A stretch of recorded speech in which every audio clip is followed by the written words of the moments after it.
Cara belajar servis HP secara otodidak untuk pemula, simak 4 aspek penting sebelum belajar otodidak agar tidak salah langkah dan tidak salah jalan. Mulai dari apa itu arti otodidak, kelebihan belajar otodidak, kekurangan belajar otodidak, dan syarat belajar otodidak agar hasilnya berhasil.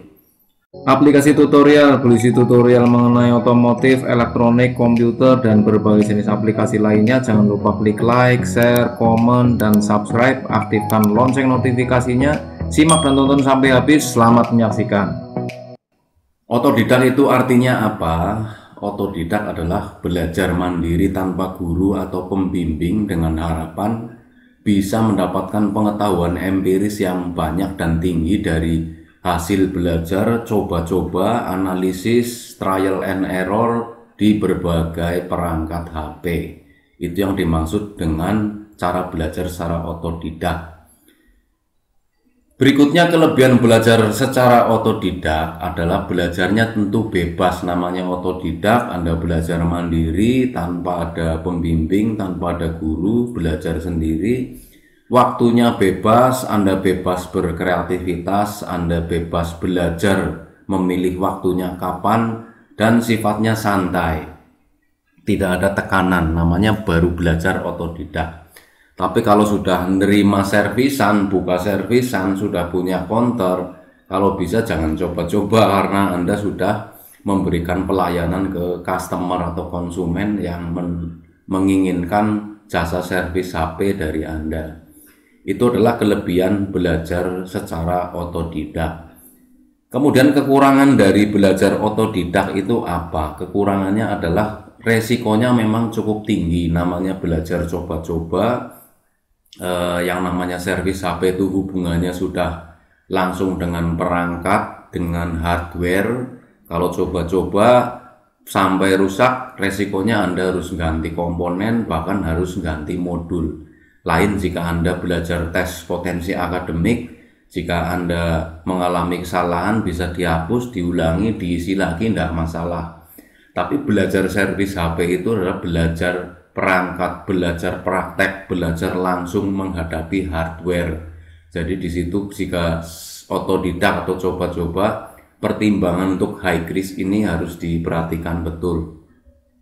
Kemudian kekurangan yang kedua belajar otodidak adalah no technical support. Artinya kalau belajar tanpa pembimbing atau tanpa guru, Anda tidak bisa konsultasi langsung dengan ahlinya, karena untuk mencari referensi di Google, di YouTube, Anda mungkin banyak sekali referensi di Google, di YouTube, tapi validitas informasinya, terusan nanti kalau Anda punya pertanyaan, Anda mau tanya kemana, itu kan hal yang cukup sukar kalau tidak ada technical support. Kemudian yang berikutnya adalah unexplainable result, artinya hasil yang tidak pasti. Kalau belajar otodidak itu ada kekurangan di situ. Belajar servis HP secara otodidak untuk pemula, hasilnya ada dua arah. Ada yang benar-benar berhasil, ada yang hasilnya tidak pasti karena butuh trial and error. Sedangkan pengetahuan, responsibilitas setiap orang yang belajar servis HP pemula itu beda-beda.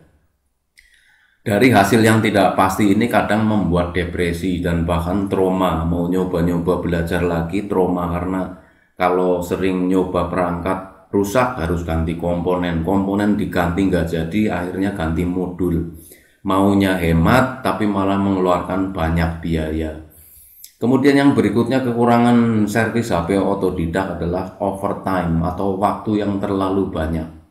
Karena belum punya jam terbang yang tinggi, baru coba-coba, maka sudah pasti hasilnya nanti membutuhkan banyak waktu yang terbuang untuk melakukan servis, karena harus nyoba cara ini cara itu karena belum ada jam terbang. Kalau sudah ada jam terbang kan bisa langsung ketahuan, oh rusaknya di sini, komponen yang diganti tepat, langsung selesai.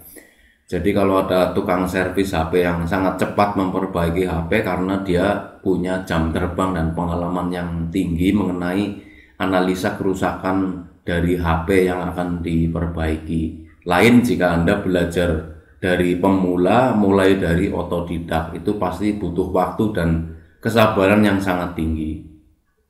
Kemudian di bagian paling akhir ini saya ingin sampaikan syarat belajar servis HP pemula secara otodidak agar hasilnya sukses itu bagaimana. Yang paling utama sebenarnya saya sudah sering membuatkan tutorialnya sebelumnya ya mengenai cara belajar servis HP ini dari mulai pemula, mengenal tool untuk servis HP sampai dengan elektronika analognya untuk dasar-dasarnya, bahkan dari HP jadul sampai yang HP modern seperti Android. Jadi syarat servis HP otodidak untuk pemula agar sukses yang pertama adalah harus punya pengetahuan mengenai elektronika analog. Itu penting sekali.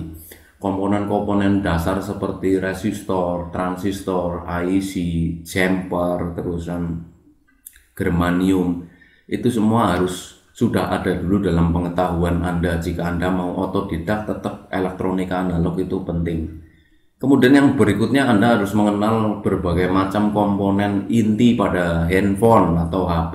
Jika Anda mau belajar otodidak, komponen HP seperti IC flash, IC memori, MMC, IC PA, Koba, Hagar, dan lain sebagainya, itu IC-IC atau komponen aktif non-aktif pada handphone. Anda harus tahu dulu jenisnya, fungsinya, artinya apa, tempatnya di bagian modul yang mana. Itu nanti servis HP secara otodidak pasti berhasil. Kemudian yang berikutnya adalah pengukuran komponen, itu juga sangat penting. Pengukuran komponen itu sangat berguna jika Anda ingin mengukur validitas kinerja komponen. Komponen yang mana yang rusak tentu harus diukur dulu. Ada referensinya, ada hasilnya. Jadi hasil pengukurannya nanti tepat. Selanjutnya Anda harus mengenal service tools atau alat-alat yang biasa digunakan untuk servis HP, baik itu servis HP hardware maupun servis HP untuk software. Mulai dari jenis obeng, ukuran obeng, penggong, papan penjepit, solder, tinol, blower uap, sampai dengan yang untuk software seperti dongle UFS, terusan Griffin, dan berbagai jenis box flasher lainnya. Ini juga sudah pernah saya kenalkan di video tutorial sebelumnya mengenai jenis alat-alat yang biasa digunakan untuk servis HP secara lengkap dan detail. Itu sudah ada di video sebelumnya, Anda bisa disimak di bagian atas, nanti menunya akan muncul. Jika Anda sudah punya modal yang kuat mengenai elektronika analog, pemahaman komponen, cara pengukuran, servis tool yang biasa digunakan untuk servis sudah ngerti semua, tentu hasilnya bisa melakukan perbaikan handphone, baik itu yang rusak hardwarenya maupun rusak softwarenya. Itulah tutorial singkat diagram dan alur bagaimana 4 aspek penting cara belajar servis HP otodidak untuk pemula agar berhasil. Tentunya jangan hanya coba-coba, tapi betul-betul ada skema, ada diagramnya yang harus Anda lewati secara teliti sehingga hasilnya maksimal. Terima kasih atas atensi dan perhatiannya. Jangan lupa klik like, share, dan subscribe. Kalau ada pertanyaan, input, silahkan masuk di kolom komentar. Saya akan reply secepat mungkin.